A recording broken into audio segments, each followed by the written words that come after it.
Sebab yang ke-27, ya, yaitu terlalu tersibukkan dengan banyak hal.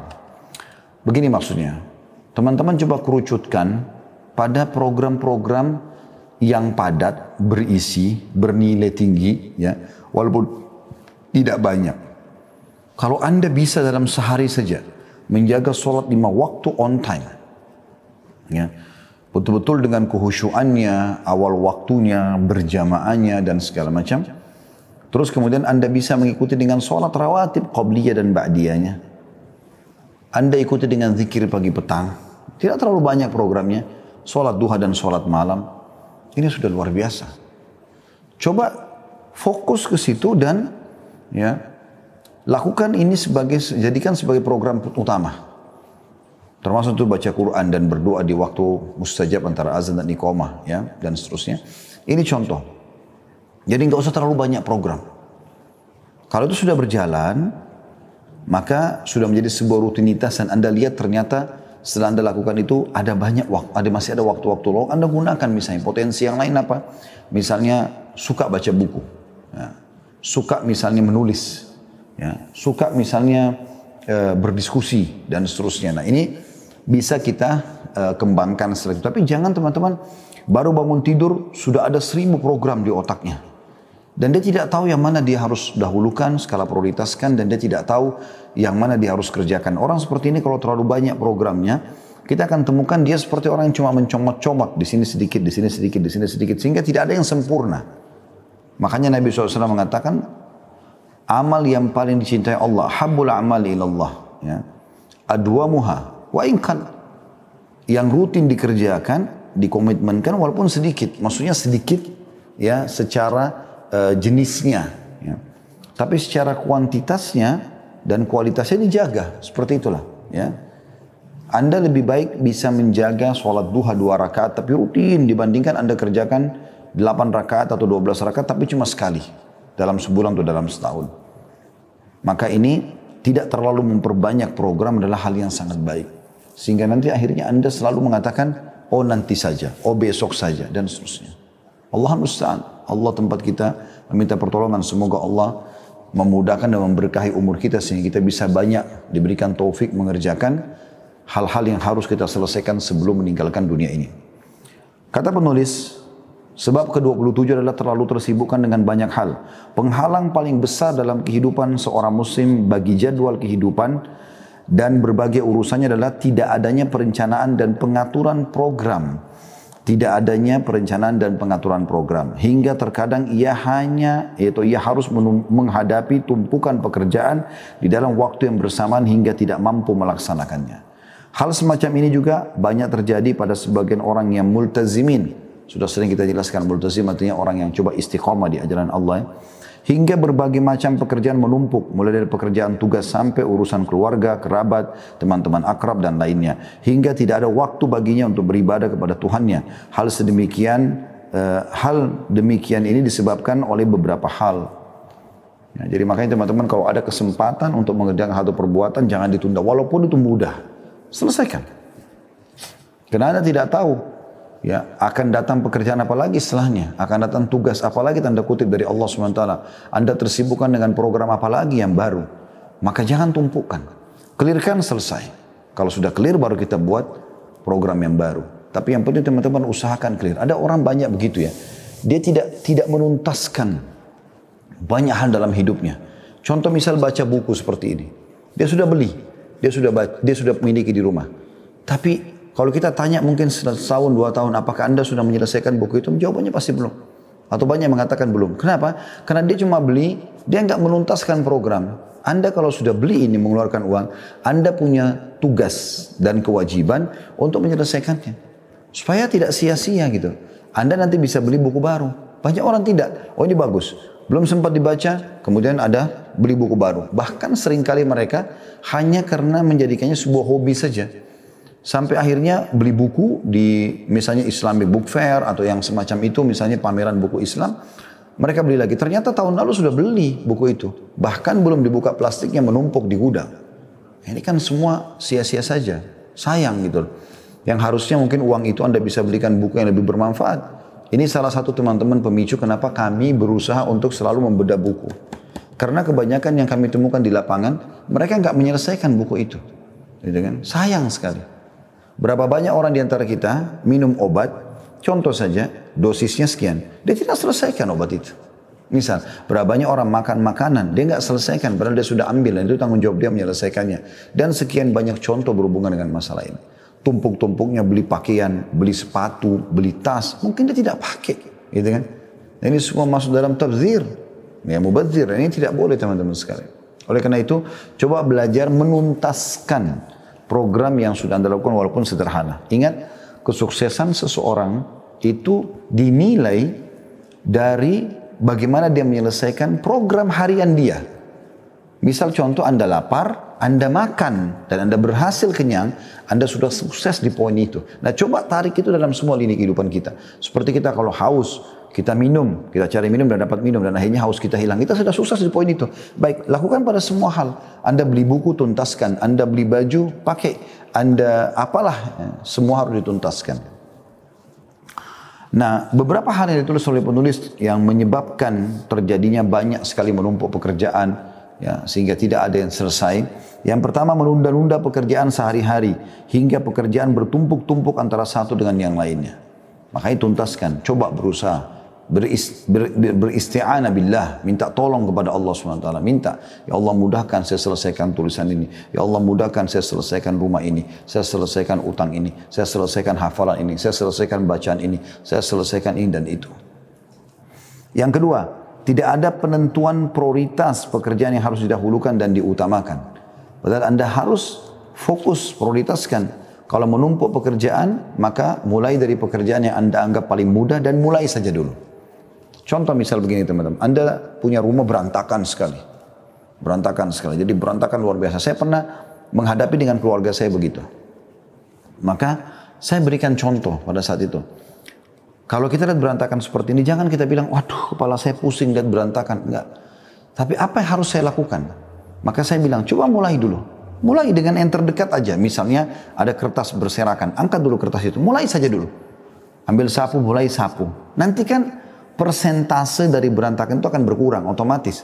Misalnya dari 100% berkurang jadi sisa 70%. Anda punya lagi ke yang satunya, lap lagi meja misalnya, akan pindah, kurang lagi persentasenya 10% misalnya. Terus begitu, lama-lama habis juga.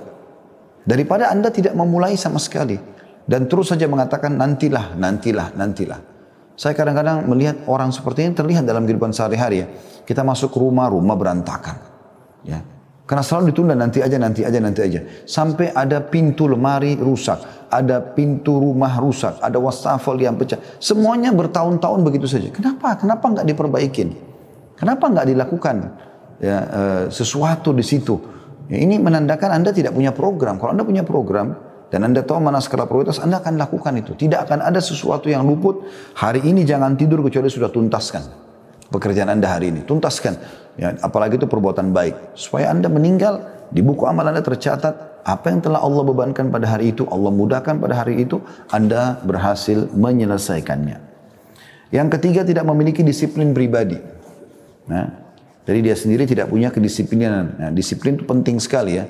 Disiplin, jam sekian saya akan keluar rumah sampai jam sekian. Jam sekian saya akan baca buku sampai jam sekian.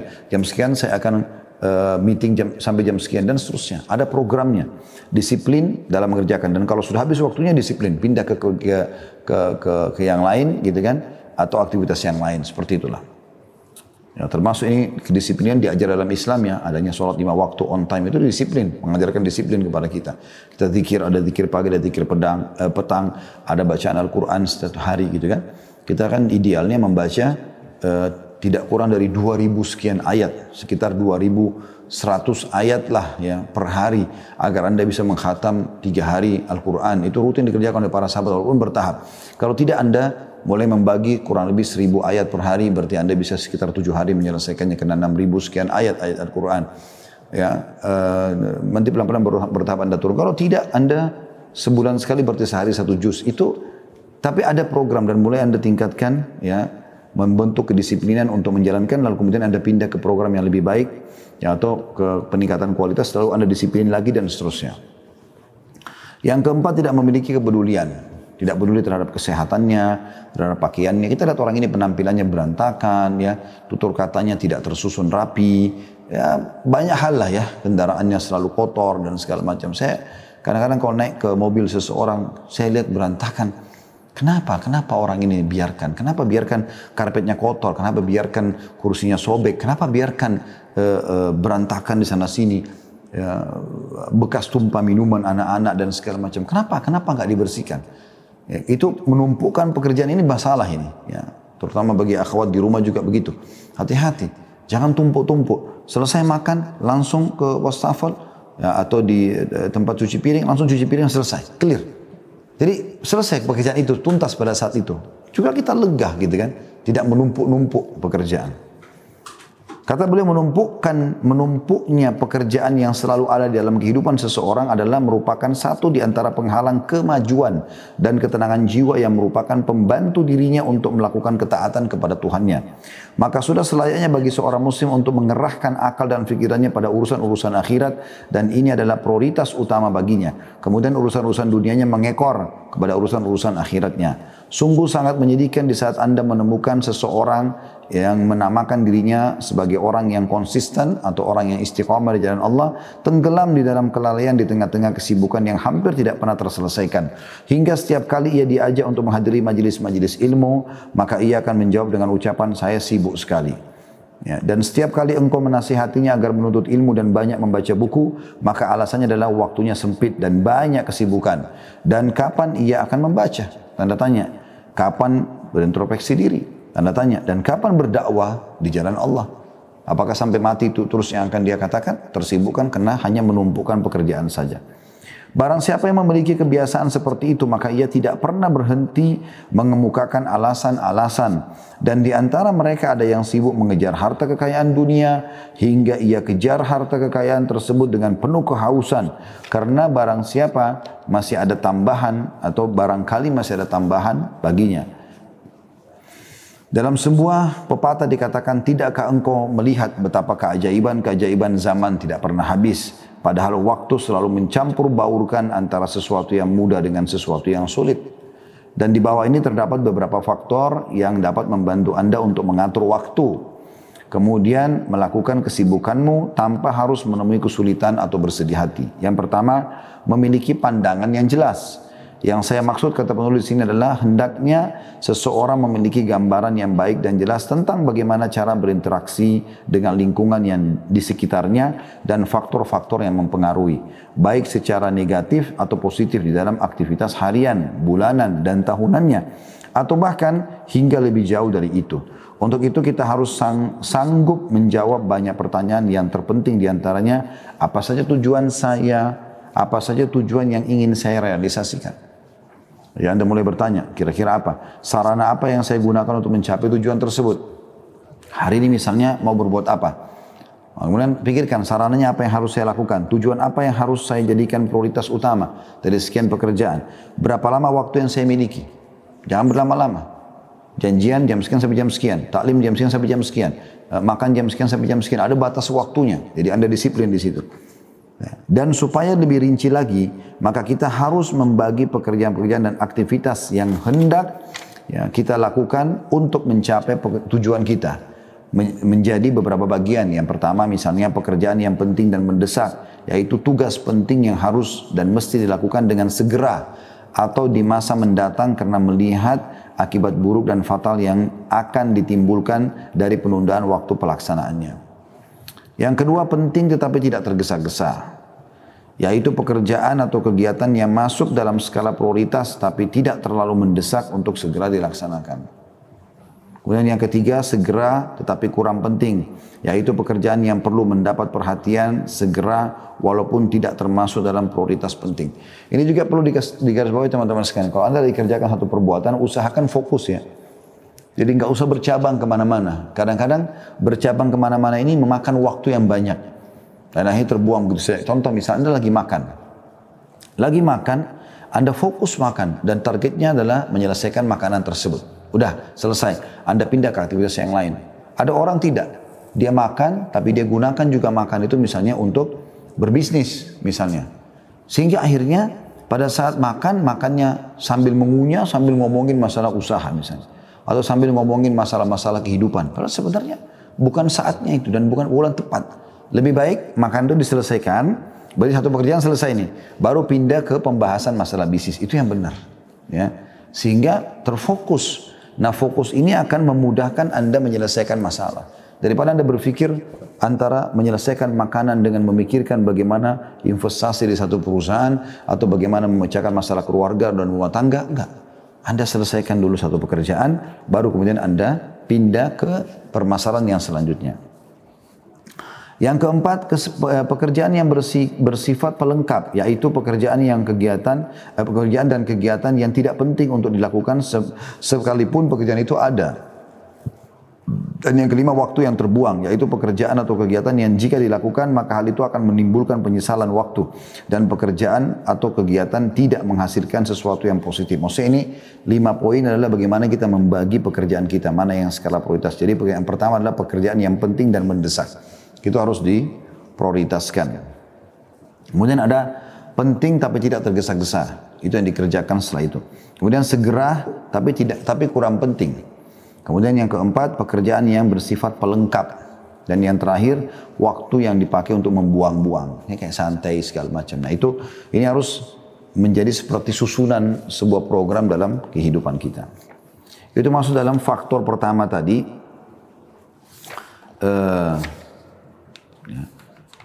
Tentang rancangan penulis bagaimana agar kita bisa menyibukkan waktu kita dengan hal-hal yang bermanfaat. Jadi pandangan pertama tadi memiliki pandangan jelas dan ada kurang lebih tadi pembagian 5 poin untuk di poin pertama ini untuk menata mana yang harus kita kerjakan terlebih dahulu. Kemudian yang kedua, di antara faktor-faktor pendukung yang membantu Anda dalam mengatur atau pengaturan waktu dan pelaksanaan tugas Anda adalah membuat program kerja harian Anda dan jadwal pelaksanaannya. Ya, mulailah Senin apa pekerjaannya, Selasa apa pekerjaannya, Rabu apa gitu seterusnya. Sama dengan para dai misalnya hari Senin dia mau ngajar materi apa, dia persiapkan, hari Selasa materi apa, dia persiapkan, di mana tempatnya dan seterusnya. Begitu juga Anda yang berbisnis, begitu juga Anda yang politikus dan seterusnya. Ya. Yang ketiga, memulai dari pekerjaan yang paling penting. Yang keempat, tetapkan batasan waktu untuk menyelesaikan tugasmu.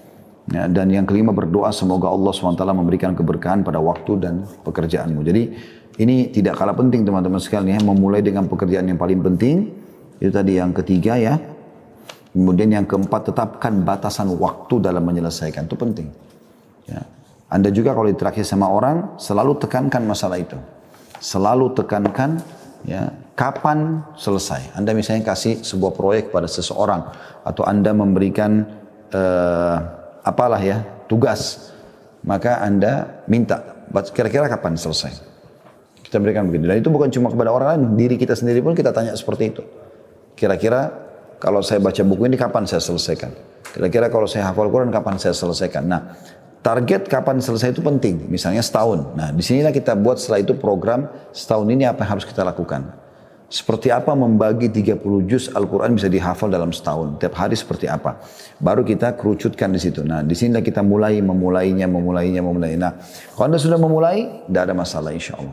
Yakin teman-teman sekalian, kalau Anda sudah memulainya, ya, Allah menyebutkan di akhir surah Al-Ankabut. Ya.